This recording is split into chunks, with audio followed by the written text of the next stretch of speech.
What's going on, guys? I'm Steve. Welcome back to the channel. Welcome back to another video. If it's your first time stopping by the channel, hit that subscribe button. Trust me, you will not regret it if you're a returning subscriber. As always, guys, welcome back, and I do appreciate the support. Guys, listen, I want to talk about a story. Now, this crime that occurred last Wednesday, if I'm correct, and it's out of Chicago. Shout out Chicago, you know what I'm saying? And it's about this young lady right here. Her name is Maria Roque. She's 34 years old. Like I said, she's no longer with us. She was a mother of two, of a son and a daughter. Ladies and gentlemen, this woman was gunned down by her ex-boyfriend on the steps of the front of her house in front of her two children. Now, their ages will be explained to you in this article. I'll show you this news article. But I mean, domestic violence has been around for a long time. The thing that hurts with this story is she had filed multiple restraining orders, and she still succumbed to a abysmal fate at the hand of somebody that wouldn't leave her alone. Now, as you can look at this girl and tell, she's a very attractive young lady. There are some dudes out here that can't let things go. And there are some people out there that, you know, like I said before, if they can't have you, they don't want nobody to have you. And they'll do whatever they want to do to you in an effort to try to control you or try to intimidate you into staying with them. This woman was gunned down in front of her children. Nobody should have to see that. His selfish act of love or possession, rather, will cause permanent pain to what she left behind, her two children. Take a look at this and let's come back and get really deep on it. A family is angry after their loved one, 34-year-old Maria Roque, was shot and killed outside her Austin home Wednesday morning, right in front of her two children. The family says they know who shot her and why. The question is how a system designed to protect victims of domestic violence failed. Here's CBS 2's Darius Johnson. Siblings are like best friends.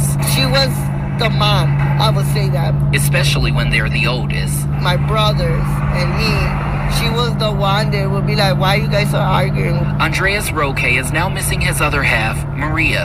I want to cry, I want to throw things, but I can't. They've been attached since day one, and the days without her. It's been really hard for everybody, especially I know my brothers. And right now they're suffering a little bit, but we just want justice for her. And I hope it's very soon. Very soon. Wednesday morning, Andreas's heart sank when he got a call from his aunt. She just told me they took her to the hospital. And I said, what's going on? And she was like, she got shot. Chicago police say just before 6:30, 34-year-old Maria Roque was shot multiple times in front of her Austin home. Me hearing that my nephew cry and saying I tried to save her. Her two kids, ages 8 and 14, witnessed their mother take her last breath. One in the car, and one, he heard a shot and see his own mom in the stairs, trying to breathe, and she put in CPR, and that's the most horrible. Her twin and her best friend Madi, both heartbroken, along with those who came to a vigil to honor her just days after her death. Justice for Maria! May you rest in peace, Angel. She was a giver. Yeah. She wore her heart on her sleeve. You would have never known she was going through the stuff that she was going through, the nightmare that she was living. The nightmare was a violent relationship. Her family says Maria was scared even after she filed multiple orders of protection. A warrant for her ex-boyfriend's arrest was issued on December 12th after violating that order one day before her death. She was one to kind of like wipe it off. Like, it's gonna be okay, it's gonna be okay. A new one was granted just hours after she was killed, but it was too late. A piece of paper is not gonna save a life. As you see, Maria's not here. And the paper didn't save her. All right, guys, that's the story of Marie Roque. May she rest in peace. And, you know, it's messed up that this stuff happens. I mean, just all over the place. But I want to bring up 3 points. You know, now they mentioned the guy's name. They didn't mention it, but if you saw the restraining order, it had his name on there. I think it was Idris or something like that. But it was no picture of him. I looked for the picture. I couldn't find the picture of this guy. But I'm going to talk about 3 points about domestic violence and why I think a lot of people that do this type of crime are emboldened. And like the mother said, a piece of paper ain't gonna stop nobody from getting you. You know what I mean? And that was like she ain't never lied at the end of that. At the end of that news article, she never lied. I'm gonna show you something. The first thing is this, and I want to harp on this. People can put on facades like they are in the perfect relationship. A lot of people can wear makeup and hide bruises. We've seen these in movies when we was coming up, and it still goes on today. Just because a man looks like he's a man out in the street don't mean he ain't a monster in the house. And same thing for a woman, guys, because some of us guys out here, not me, but some of the guys out here are going through this right now. And it's a lot of embarrassment and shame the way nobody says anything. But you never know what's going on behind closed doors. You know, if a guy hits on you a couple of times, or somebody you're dealing with, it could be a girl too, and you don't say nothing about it, that's always a win for them. And it always gets them more and more emboldened. We done seen countless stories of women. First it was a slap, then it was a punch. Same thing with guys. Then it was a kick when you're on the ground. Then it's pushing your head through a wall or something. Next is broken bones, until it's ultimately something else. Now, granted, all cases aren't like this, but I mean, anything can escalate when dealing with violence, depending on the mood and the anger level of the person committing said violence. The way I think, and this is just me, if I got to scream on you and verbally abuse you, because I'm gonna tell you something, the abuse, domestic violence, people always think is physical. It can be mental too. You can berate somebody, make them feel like they're less than nothing. And I think that's kind of worse than the physical, because the physical will heal a lot of times, but that mental, that never goes away. Because I'm gonna tell you something. People might forget what you said verbatim to them when you berate them and stuff, but they'll never forget how you made them feel. See how that goes together? Verbal, physical, still tied together. That's why I watch what I say. If I feel as though I got to scream at you, or if I damn sure feel like I got to hit you, shorty, you out of here. Because I'm telling you something, my own sanity and my freedom means more to me than appeasing somebody that can't get it together and match my energy and move forward. Does that make sense? That makes sense, right? You never know what's going on behind closed doors, man. People be saints outside and the devil in the house.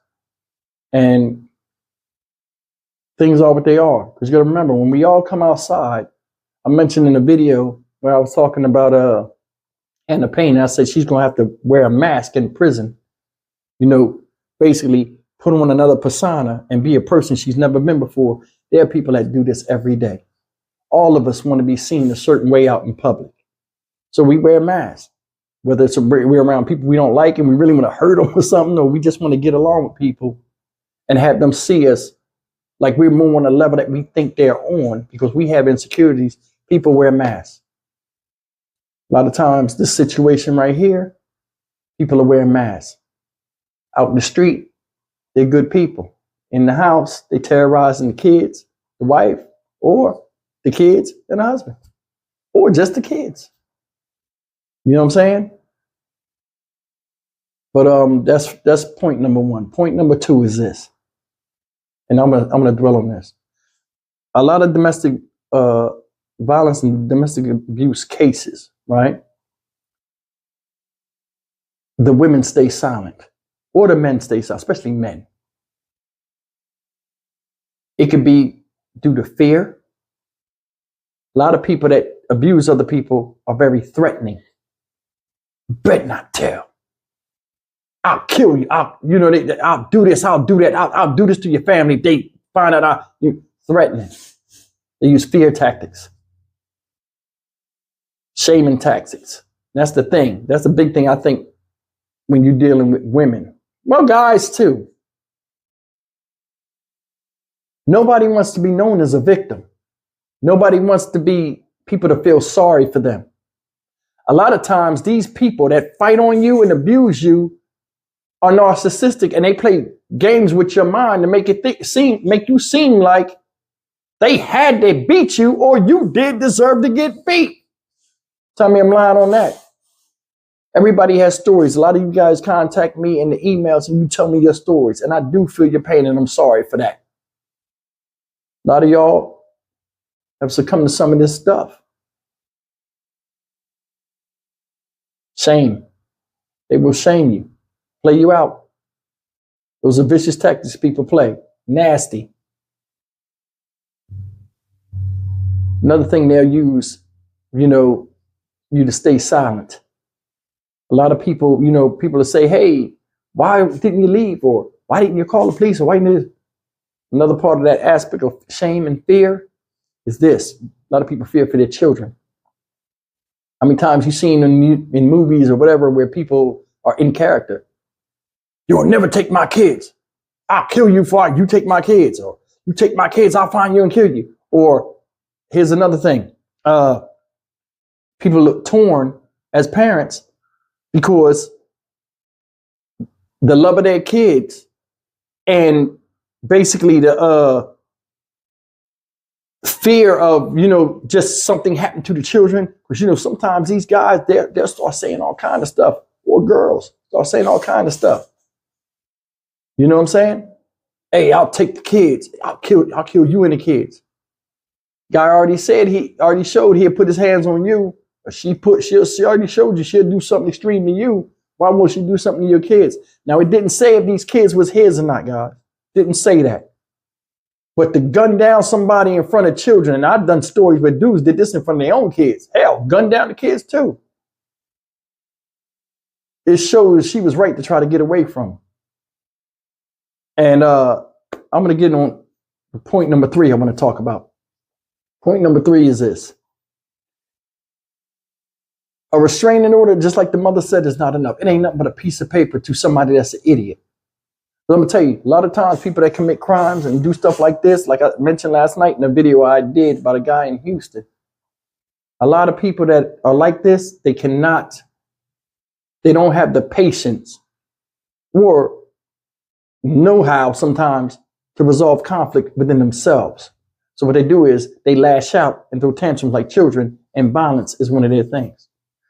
A lot of times, sometimes people drink because everybody has sorrows, but how they deal with them sorrows depends on, each person individually. A lot of these people are weak to me because a lot of times they might use drugs as a crutch, alcohol, different kind of vices, intimidation,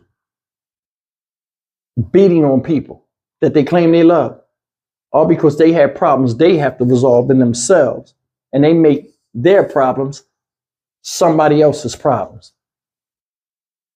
That's a big thing we got out here. Misery, love, company. It's unfortunate this happened to this woman, and a lot of people was hurt. You seen the balloon release, or not the balloon release, but they had a vigil for. But I mean, this guy is out there on the loose. These children have to recover. Their family had to prepare for a funeral and rebuild their lives because an integral part of it is not there no more. The brother that was talking, or sister, twin sister, half of her's gone, or him. There's something to think about, man. We should look in the mirror every day and face our fears and accept who we are. And if we don't like it, change it. That's all I'm saying. I'm Stock Market Steve for the Dynamic Reason channel. As always, like, comment, share, and subscribe. May Marie Roche rest in peace. And I hope the family really sticks in there for them kids, because they damn sure gonna need it after witnessing that happen to their mother. See you in the next video. Take care.